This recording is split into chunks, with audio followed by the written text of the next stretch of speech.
Class last lecture में कोई doubt है? लास्ट लेक्चर में जो बताया गया है उसमें कोई डाउट है? नो सर, एप्लीकेशन बता दीजिएगा।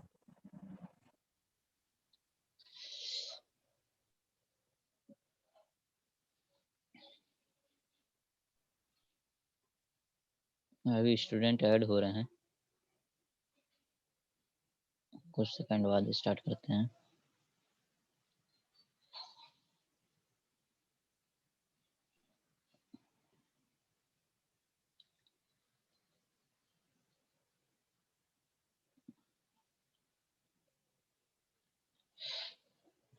आज का टॉपिक है class application of organometallic compound in polymerization reaction.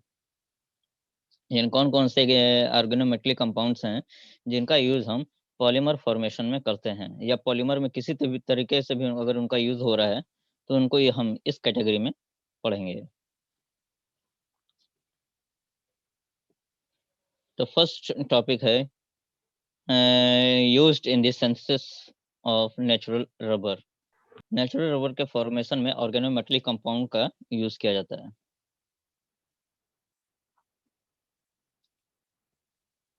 देखिए क्लास, ये आपका नेचुरल रबर जो है वो आइसोप्रीन का पॉलीमर होता है।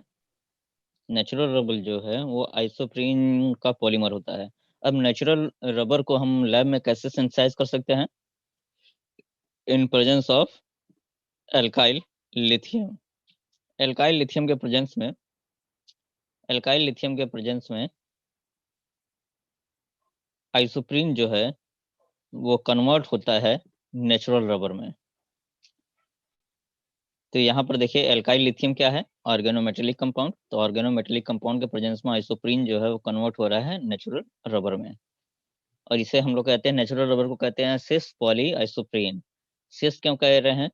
क्योंकि देखिए ये जो बल्कि ग्रुप है वो दोनों कार्बन पर, देखिए दोनों कार्बन पर जो बल्कि ग्रुप है वो सेम साइड है, इस वजह से इसे कहा जा रहा है सिस पॉली आइसोप्रीन, क्योंकि ये आइसोप्रीन का पॉलीमर है।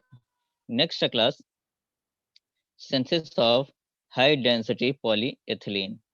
आपको बताया गया था कि हाई डेंसिटी पॉलीएथिलीन जब पढ़ाया गया था तो बताया गया था आपको कि हाई डेंसिटी पॉलीएथिलीन जो है वो जिगलर नाटा कैटलिस्ट के प्रेजेंस में सिंथेसाइज होता है।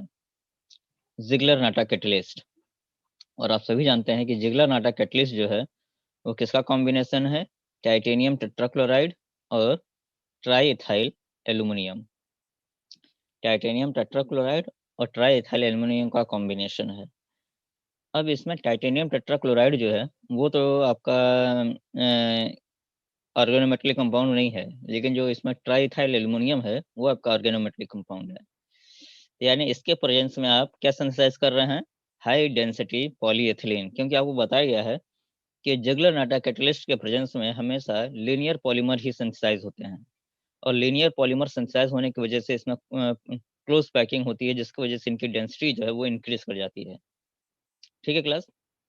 तो फर्स्ट था नेचुरल पॉलीमर के फॉर्मेशन में। नेचुरल पॉलीमर के फॉर्मेशन में एल्काइल लिथियम जो है उसका यूज करते हैं। हाई डेंसिटी पॉलीएथिलीन में आप जिगलर नाटा कैटलिस्ट का यूज करते हैं। नेक्स्ट है हाइड्रोजिनेशन। हाइड्रोजिनेशन कई ऐसे पॉलीमर होते हैं क्लास जिसमें डबल बॉन्ड प्रेजेंट होता है। भले alternative single bond double bond present ना हो, लेकिन डबल बॉन्ड एग्जिस्ट करता है उसमें। तो उस डबल बॉन्ड को सिंगल बॉन्ड में कैसे कन्वर्ट किया जाता है, ये नेक्स्ट टॉपिक है, used of organometallic compound in hydrogenation. तो देखिए यहाँ पर हाइड्रोजिनेशन के लिए कैटलिस्ट लिया गया है जिसे कहा गया है विल्किंसन कैटलिस्ट। विल्किंसन कैटलिस्ट जो है इसका यूज जो है वो किसी भी पॉलीमेरिक चेन को अनसैचुरेशन अनसैचुरेशन से सैचुरेशन की तरफ मूव करना, यानी डबल बॉन्ड को कन्वर्ट करता है वो कैटलिस्ट सिंगल बॉन्ड में। तो हाइड्रोजनेशन जो है उसको अचीव किया जाता है विल्किंसन कैटलिस्ट और जो कि रोडियम का डेरिवेटिव होता है। तो इससे जो है वो हाइड्रोजनेशन होता है। तो हाइड्रोजनेशन का मतलब क्या है? जीनेशन का मतलब क्या है? कि जहां हाइड्रोजन ऐड होता हो। हाइड्रोजनेशन का मतलब क्या है? जहां हाइड्रोजन ऐड होता है उसे हाइड्रोजनेशन कहते हैं।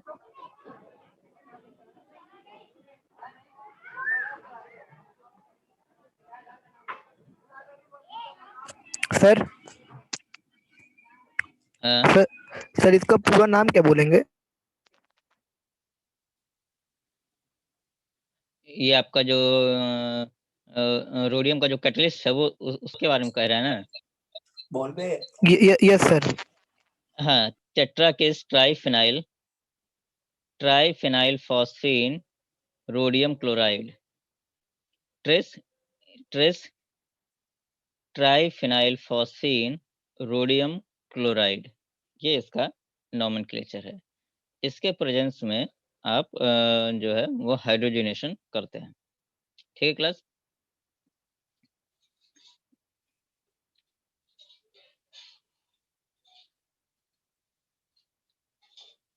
ये था क्लास आपका application of organometallic compound in polymerization reaction. यहाँ पर आपका ऑर्गेनोमेटेलिक कंपाउंड जो है वो कवर होता है। इसमें कोई डाउट है क्लास आप लोग को? कोई भी डाउट हो तो तुरंत पूछ लीजिए। नो सर, कोई डाउट नहीं है। आज केवल जो था वो पॉलीमराइजेशन का जो एप्लीकेशन है, जिसमें आपने एल्काइल लिथियम पढ़ा, जिससे आप नेचुरल रबर सिंथेसाइज कर रहे हैं। जेगलर नाटा कैटलिस्ट पढ़ा, जिससे आप हाई डेंसिटी पॉलीएथिलीन फॉर्म करते हैं। और लास्ट में जो था आपका रोडियम कैटलिस्ट था या विल्किंसन कैटलिस्ट था, जिसका यूज आप हाइड्रोजनेशन में करते हैं। हाइड्रोजनेशन का मतलब क्या होता है कि किसी भी डबल बॉन्ड पर हाइड्रोजन का ऐड होना। तो डबल बॉन्ड पर हाइड्रोजन जैसे ही ऐड होता है तो डबल बॉन्ड कन्वर्ट हो जाता है सिंगल बॉन्ड में। यानी आप कह सकते हैं रिडक्शन, है ना? तो रिडक्शन जो है वो विल्किंसन कैटलिस्ट के प्रेजेंस में RHCl PPS3 होल थ्राइस के प्रेजेंस में आप रिडक्शन करते हैं। ये था आपका क्लास ऑर्गेनोमेटेलिक कंपाउंड। नेक्स्ट जो टॉपिक है वो बेस्ड है कंपोजिट मटेरियल, कंपोजिट पर। कंपोजिट्स क्या होते हैं क्लास? कंपोजिट्स क्या होते हैं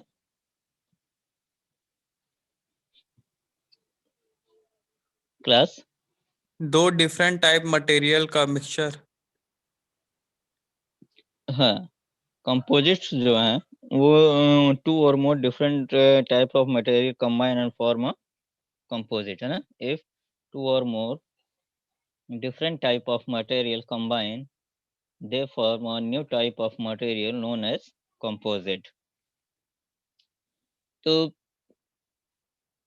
कंपोजिट जो है क्लास, कंपोजिट और एलॉय में डिफरेंस क्या है?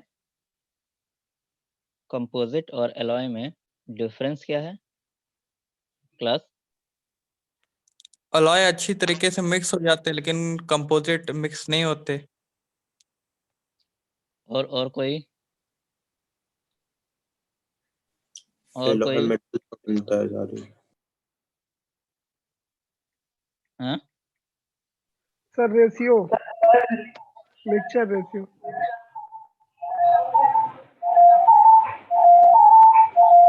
सर एलॉय मिक्सबल होते हैं और कंपोजिट नॉन मिक्सबल होते हैं। देखिए, एलॉय एलॉय जो मेटल्स है उस मेटल्स जो होते हैं वो एलॉय जो है वो मेटल्स से फॉर्म होते हैं, है ना? टू और more different types of metal combine and form alloy, whereas the composite it may contain alloy, it may contain metals or non-metallic or metallic part both combine and form a composite, whereas in alloy only metals, different types of metal or elements combines and form a alloy. तो जो आपका alloy है उसमें metallic elements जो हैं वो combine करते हैं, और जो आपका कंपोजिट है उसमें आपके मेटेलिक और नॉन मेटेलिक दोनों पार्ट जो हैं वो कंबाइन करके आपका कंपोजिट फॉर्म करते हैं।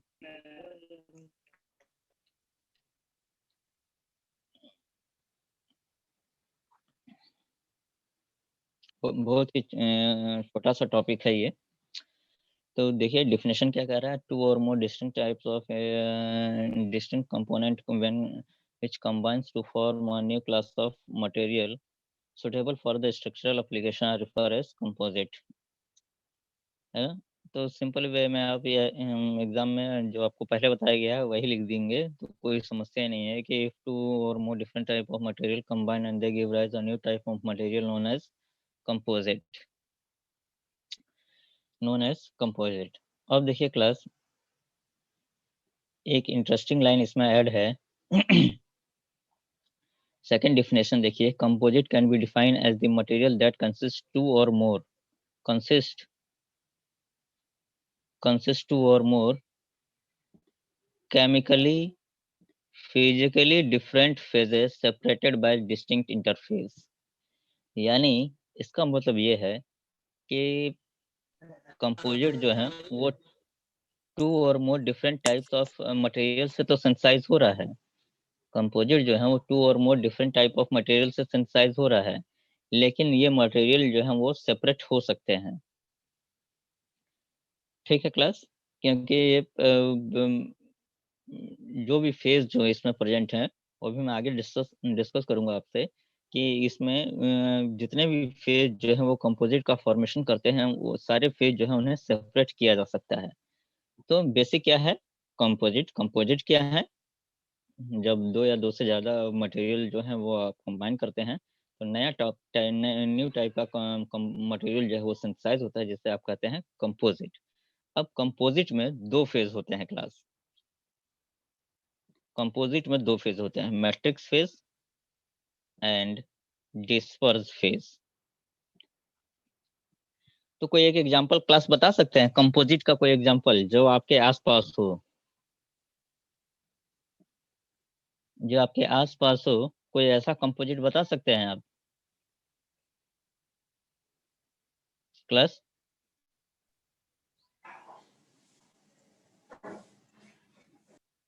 हाँ बताइए। Sir RCC. हाँ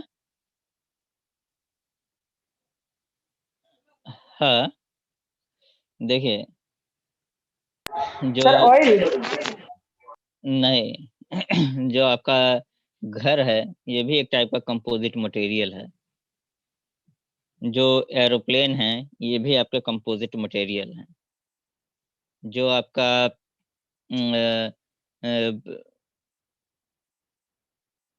क्लास में जो आज जिस बेंच पर आप बैठते हैं वो भी आपका कंपोजिट मटेरियल है।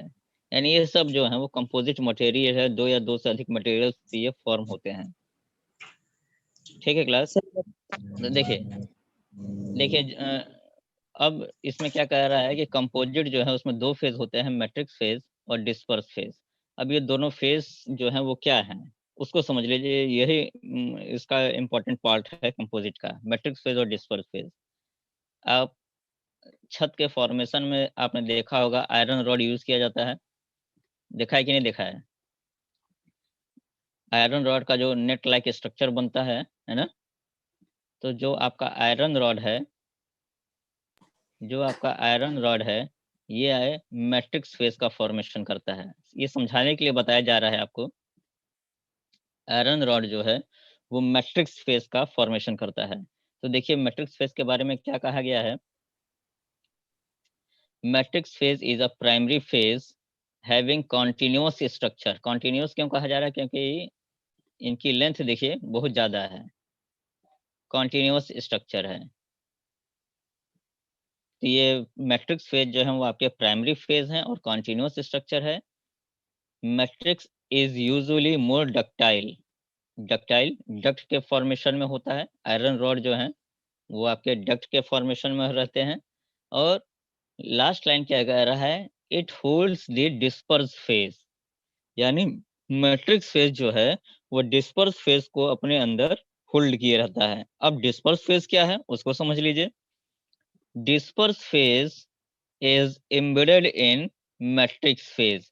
अब डिस्पर्स फेज क्या है उसको एक सिंपल वे में हम समझ लेते हैं, छत में आप जो आयरन रॉड यूज कर रहे हैं वो आपका हो गया मैट्रिक्स फेज, और इस मैट्रिक्स फेज में जो आप ब्रिक्स या कंक्रीट सीमेंट यूज करते हैं, वो आप इस जो चैम्बर है उसमें आप फिल करते हैं, तो ये जो ब्रिक्स, सीमेंट, कंक्रीट, सैंड है ना, ये सब क्या है, ये आपके डिस्पर्स फेज हैं।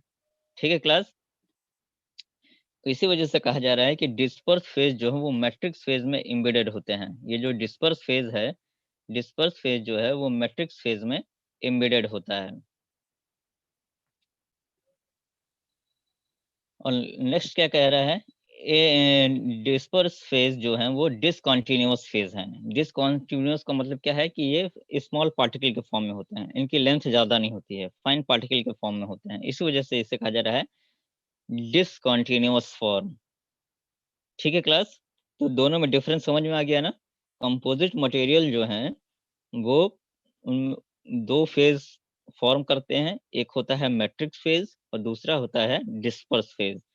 मैट्रिक्स फेज जो है उसे प्राइमरी फेज कहते हैं, और ये कंटिन्यूअस स्ट्रक्चर होता है, लॉन्ग रेंज होता है इसमें। और मैट्रिक्स फेज जो है ये डक्टाइल नेचर के होते हैं और डिस्पर्स फेज को होल्ड किए रहते हैं। और डिस्पर्स फेज क्या है, सेकेंडरी फेज है जो मैट्रिक्स फेज में एम्बेडेड होते हैं। ठीक है क्लास।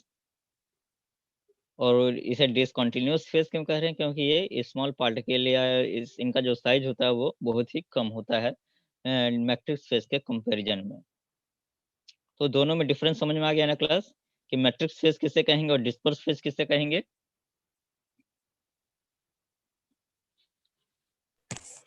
Yes sir. हाँ, तो बहुत ही सिंपल है। कंपोजिट मटेरियल ऐसे मटेरियल जो दो या दो से अधिक कंपाउंड से सिंथेसाइज होते हैं, और ये जो है वो दो फेज का फॉर्मेशन करते हैं, मैट्रिक्स फेज और डिस्पर्स फेज। मैट्रिक्स फेज जो है वो कंटिन्यूअस फेज होते हैं, डक्टाइल नेचर के होते हैं, जिसके अंदर डिस्पर्स फेज जो है वो आपका एम्बेडेड होता है। और डिस्पर्स फेज क्या है, डिसकंटिन्यूअस फेज होता है, ये डिसकंटिन्यूअस फॉर्म में होते हैं, या फिर आप कह सकते हैं ये सेकेंडरी फेज है, और ये मैट्रिक्स फेज से ज़्यादा स्ट्रांग होता है। ये जो एम्बेडेड पार्टिकल्स हैं ये जो हैं वो आपके ज़्यादा स्ट्रांग होते हैं आयरन रॉड से, अगर एक एग्जांपल लिया जाए तो। नेक्स्ट है क्लास क्लासिफिकेशन। इसमें ज़्यादा कुछ नहीं है। नेक्स्ट है क्लासिफिकेशन। अब देखिए, कंपोजिट मटेरियल को दो पार्ट में क्लासिफाई किया गया है, वो आपको बताया गया है कि मैट्रिक्स फेज होता है और डिस्पर्स फेज हो सकता है। अब ये जो मैट्रिक्स फेज है उसके जगह हम क्या क्या ले सकते हैं, यानी ये जो मैट्रिक्स है फेज है, इस मैट्रिक्स फेज के जगह हम क्या क्या ले सकते हैं। तो मे भी ये आपका मेटल का हो सकता है, जैसा कि आपका आयरन रॉड है। सेरेमिक यानी मार्बल्स जो हैं, मार्बल्स या टाइल्स जो हैं वो आपके, वो भी जो है वो मैट्रिक्स फेज का फॉर्मेशन करेंगे। और पॉलीमर मैट्रिक्स, यानी आप इसके जगह आप पॉलीमर भी ले सकते हैं। अगर आप पॉलीमर का जो क्लोथ है या नायलॉन के से अगर आप या फाइबर से आप जो क्लोथ का फॉर्मेशन करते हैं, तो उस क्लोथ में जो पॉलीमर है वो आपका मैट्रिक्स फेज फॉर्म करता है। और मैट्रिक्स फेज के अंदर जो है वो डिफरेंट इंग्रेडिएंट ऐड करके आप जो है वो क्लोथ का फॉर्मेशन करते हैं। तो यहाँ पर उस केस में भी आप पॉलीमर यूज करते हैं, इस वजह से कहा जा रहा है पॉलीमर मैट्रिक्स कंपोजिट। यानी जो आपका मैट्रिक्स फेज है वो पॉलीमर का भी बन सकता है, मैट्रिक्स फेज जो है वो सेरामिक का भी हो सकता है, उसमें टाइल्स आपके आ जाएंगे, मार्बल्स आ जाएंगे, है ना, तो आपको वो सेरामिक्स हो जाएंगे। और ये जो मैट्रिक्स फेज है आपका, वो आपका मेटल भी हो सकता है, जैसे आपका कोई भी अगर आयरन रॉड है, जिंक रॉड है, कोई भी है, कुछ भी आप लेते हैं तो वो आपका मेटल मैट्रिक्स फेज होगा। और ये डिस्पर्स फेज के जगह आप क्या ले सकते हैं, आपको बताया गया था कि डिस्पर्स फेज जो है वो स्मॉल पार्टिकल्स होते हैं, जैसे आपका कंक्रीट है, सीमेंट है, सैंड है, ये आपका डिस्पर्स फेज का फॉर्मेशन करते हैं। तो जो डिस्पर्स फेज है क्लास, उनमें भी वो फाइबर नेचर का हो, फाइबर भी आप ले सकते हैं, क्योंकि कंपोजिट में क्या कह रहा है कि कंपोजिट में मेटल और नॉन मेटल दोनों पार्ट्स जो हैं वो कंबाइंड होकर कंपोजिट का फॉर्मेशन करते हैं। तो फाइबर्स जो हैं वो मे भी मेटेलिक हो सकते हैं और नॉन मेटेलिक हो सकते हैं। ठीक है क्लास। नेक्स्ट है इसमें पार्टिकुलेट मैटर, सैंड है, कंक्रीट है, ये सब क्या है? पार्टिकल्स हैं। तो पार्टिकल भी जो है वो डिस्पर्स फेज का फॉर्मेशन करते हैं। और लास्ट है आपका लेमिनेट कंपोजिट, यानी जो आपकी बेंच है जिस पर आप बैठते हैं वो क्या है? लेमिनेशन है या प्लाईवुड कहते हैं आप। प्लाईवुड कैसे सेंसाइज होते हैं? लेयर बाय लेयर स्ट्रक्चर जो है वो कंप्रेस करके एक प्लाई का फॉर्मेशन किया जाता है ना। तो लेमिनेशन कंपोजिट जो भी है वो आपके डिस्पर्स फेज होंगे। तो ये इसमें ज्यादा बहुत कुछ नहीं है क्लास, बस ये इंट्रोडक्टरी पार्ट था आपके में कि कंपोजिट क्या होते हैं, उनका क्लासिफिकेशन क्या है, कि कंपोजिट की जगह हम क्या क्या कंपोजिट जो है उसमें जो मैट्रिक्स फेज है या डिस्पर्स फेज है उसमें हम कौन कौन से कंपाउंड हम ले सकते हैं। फिर इसके बाद से है क्लास एप्लीकेशन। अब देखिए क्लास, कंपोजिट का यूज प्रेजेंट सिनेरियो में क्यों किया जा रहा है? क्योंकि कंपोजिट जो है, आपको पहली लाइन में यही बताया गया था कि कंपोजिट जो है दो या दो से अधिक मटेरियल से सेंसाइज हो रहे हैं। लेकिन होता क्या है क्लास कि कंपोजिट डिफरेंट मटेरियल से सेंसाइज होते हैं, जिसके वजह से कंपोजिट की जो प्रॉपर्टी होती है वो इनहेंस कर जाती है। क्योंकि डिफरेंट मटेरियल से अगर कोई भी कंपाउंड सेंसाइज होगा तो जो उससे जो कंपाउंड सेंसाइज हो रहा है उसका मटेरियल जो है उसका जो प्रॉपर्टी है वो उन दोनों कंबाइंड मटेरियल से ज़्यादा होगा। और कंपोजिट मटेरियल जो है वो लाइट वेट के होते हैं। लाइट वेट होने के साथ साथ ये मैकेनिकली ड्यूरेबल होते हैं, काफ़ी समय तक ये चलते रहते हैं। इस वजह से इनका यूज जो है वो हम डिफरेंट इंडस्ट्री या डिफरेंट इक्विपमेंट्स के फॉर्मेशन में इनका यूज करते हैं।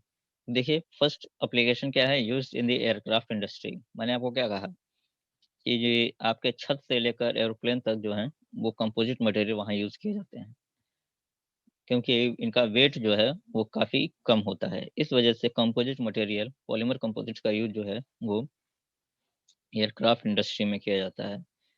नेक्स्ट है क्लास फॉर्मेशन इन बोट बॉडीज और रेसिंग कार बॉडीज। बोट आप जानते हैं उनका वेट काफ़ी कम होता है। रेसिंग कार उनका वेट काफ़ी कम होता है, इसी वजह से माइलेज ज़्यादा देते हैं, स्पीड उनकी ज़्यादा होती है। अगर वेट ज़्यादा होगा तो स्पीड कम होगी। तो कंपोजिट का यूज जो है वो बोट बॉडीज या बॉडी पैनल या फिर आपके रेसिंग कार बॉडीज के फॉर्मेशन में कंपोजिट का यूज किया जाता है। नेक्स्ट है bullet proof jacket. Composite material जो है वो डिफरेंट मटेरियल से सेंसाइज होते हैं, जिसके वजह से कंपोजिट मटेरियल का जो टेंसाइल स्ट्रेंथ है या मैकेनिकल प्रॉपर्टी है वो इंक्रीज कर जाता है। इजिली ये ब्रेक नहीं होते हैं, इस वजह से इनका यूज जो है वो हम बुलेट प्रूफ जैकेट में करते हैं। नेक्स्ट है केमिकल स्टोरेज टैंक, पाइपिंग या पंप बॉडी में इनका यूज किया जाता है। लास्ट है use in orthopaedic devices. Orthopaedic का मतलब क्या है? जो हड्डियों से रिलेटेड हो।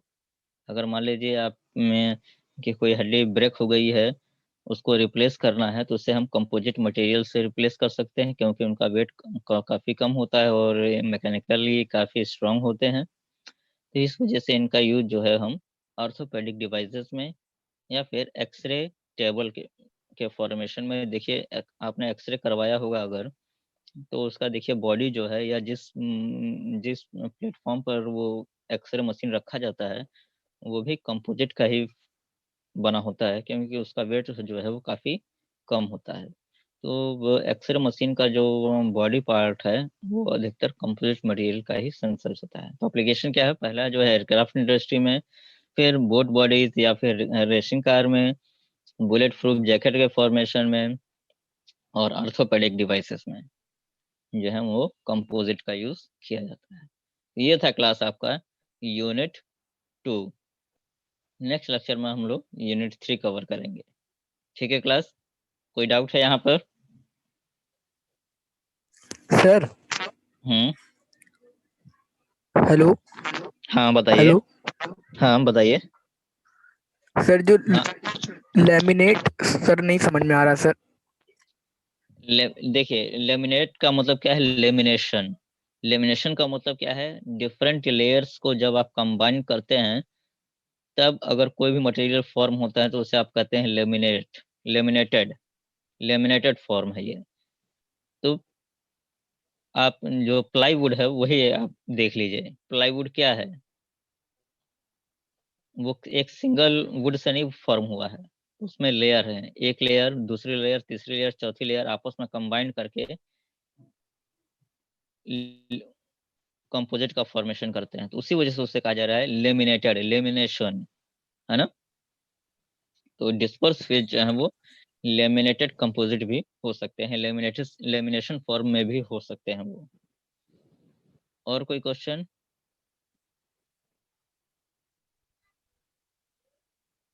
Class? No sir, no sir. और आप लोग को असाइनमेंट गूगल क्लासरूम पर दे दिया गया है ना। उसमें एक आधे क्वेश्चन ऐसे भी होंगे जो आपको खुद करने होंगे, समझने होंगे।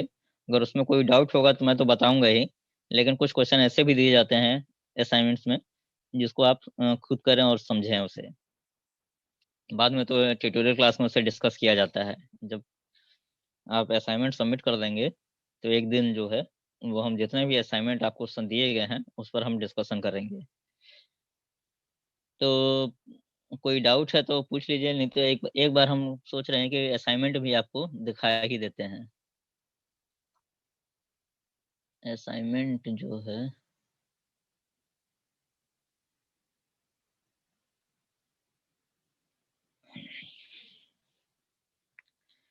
असाइनमेंट के कुछ क्वेश्चन जो हैं वो मैं आपको थोड़ा बहुत एक्सप्लेन करता हूँ। हाँ।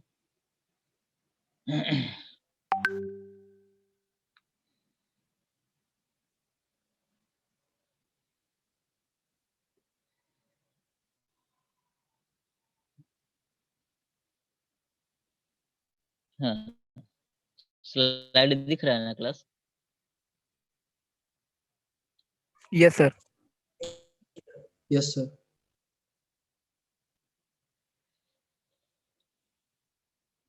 देखिए फर्स्ट क्वेश्चन जो है वो कंडक्टिंग पॉलीमर पे है, ये आपको बता दिया गया है।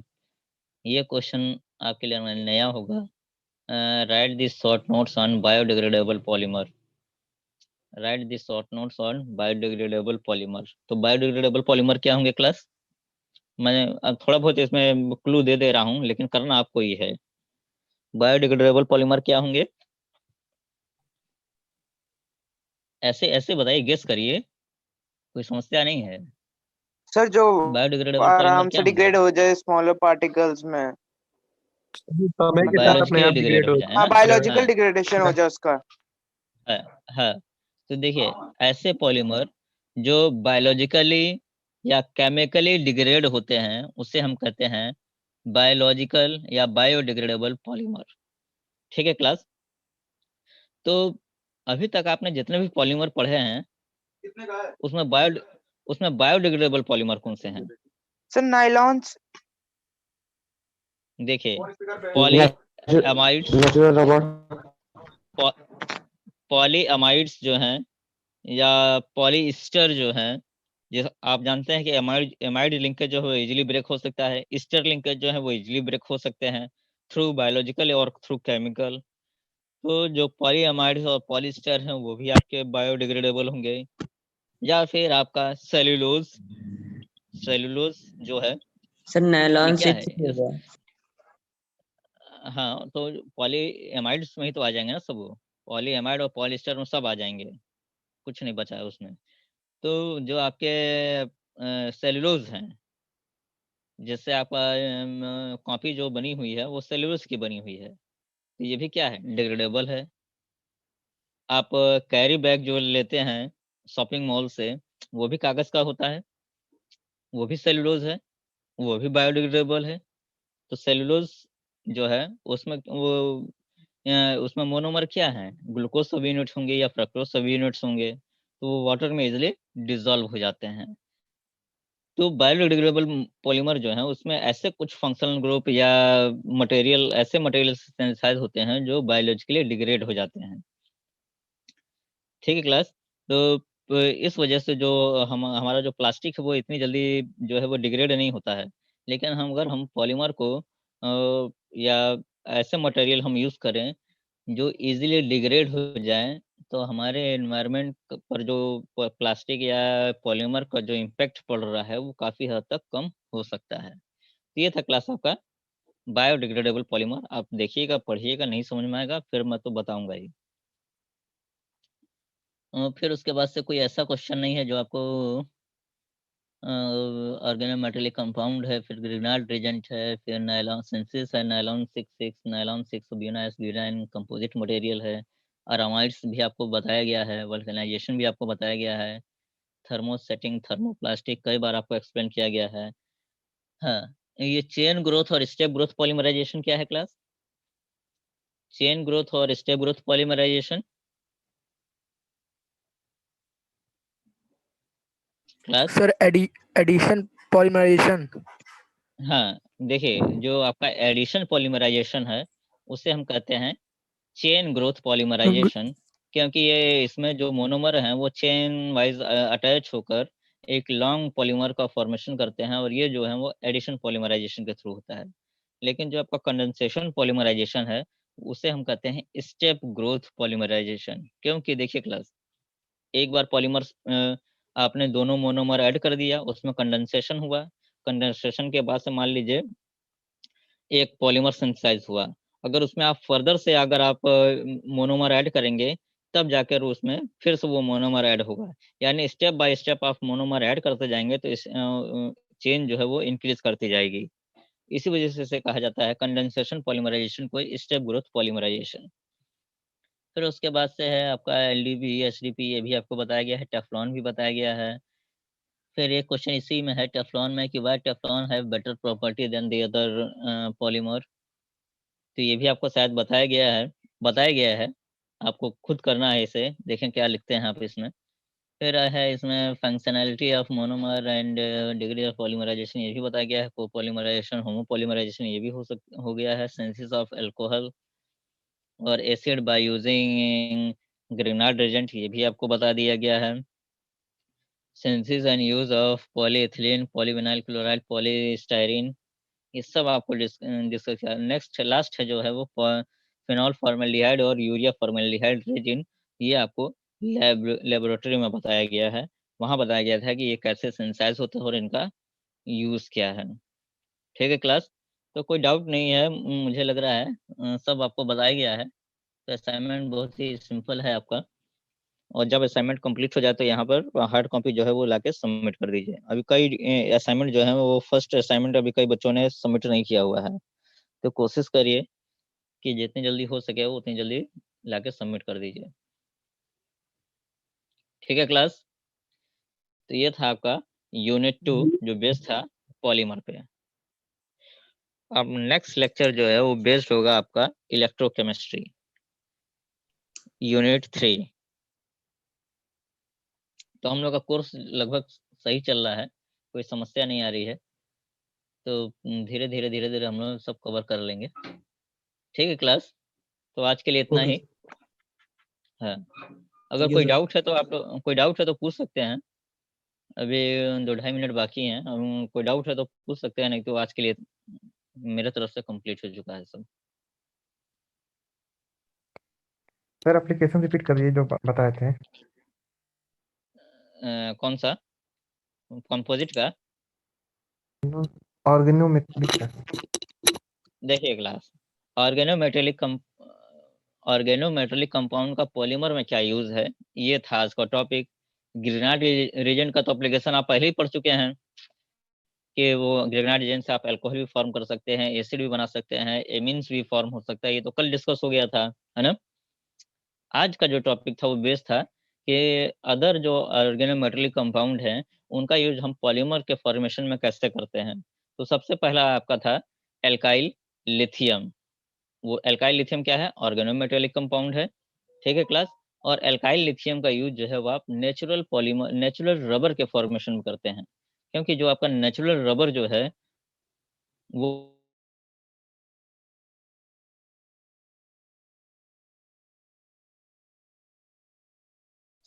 तो लेबोरेटरी में सेंसाइज करने के लिए हम आइसोप्रीन का यूज करते हैं और आइसोप्रीन को ट्रीट करते हैं एल्काइल लिथियम से, जिससे आपका नेचुरल रबर फॉर्म होता है। दूसरा जो कैटलिस्ट था जिसका यूज जो है पॉलीमर में हम लोग किए भी हैं, पढ़े भी हैं, वो है आपका जिगला-नाटा कैटलिस्ट। जिगला-नाटा कैटलिस्ट में आपने यूज किया है टाइटेनियम टेट्राक्लोराइड और ट्राइथाइल एल्युमिनियम। तो जो ट्राइथाइल एल्युमिनियम हो आपका ऑर्गेनो मेटेलिक कंपाउंड है, क्योंकि एल्युमिनियम जो है वो डायरेक्टली ऑर्गेनिक मॉलिक्यूल से अटैच है। तो आप सभी जानते हैं कि जिगला-नाटा कैटलिस्ट का यूज जो है वो हाई डेंसिटी पॉलीएथिलीन में यूज किया जाता है, और हाई डेंसिटी पॉलीएथिलीन जो है वो लीनियर स्ट्रक्चर होता है, या फिर आप दूसरे शब्दों में कहें कि जिगला-नाटा कैटलिस्ट के प्रेजेंस में हमेशा लीनियर पॉलीमर ही सिंथेसाइज होता है, और ये इसमें क्लोज पैकिंग की वजह से इनकी डेंसिटी इंक्रीज कर जाती है।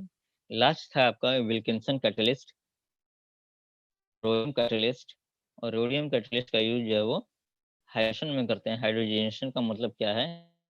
हाइड्रोजन ऐड कहाँ होगा? डबल बॉन्ड या ट्रिपल बॉन्ड पर। तो अनसैचुरेशन से सैचुरेटेड कंपाउंड फॉर्म किया जाता है विल्किंसन कैटलिस्ट के प्रेजेंस में। ये था आपका application of organometallic compound in polymerization. ठीक है क्लास, तो आज के लिए इतना ही, नेक्स्ट नंबर मिलते हैं। Thank you sir. Okay class, thank you sir. Okay.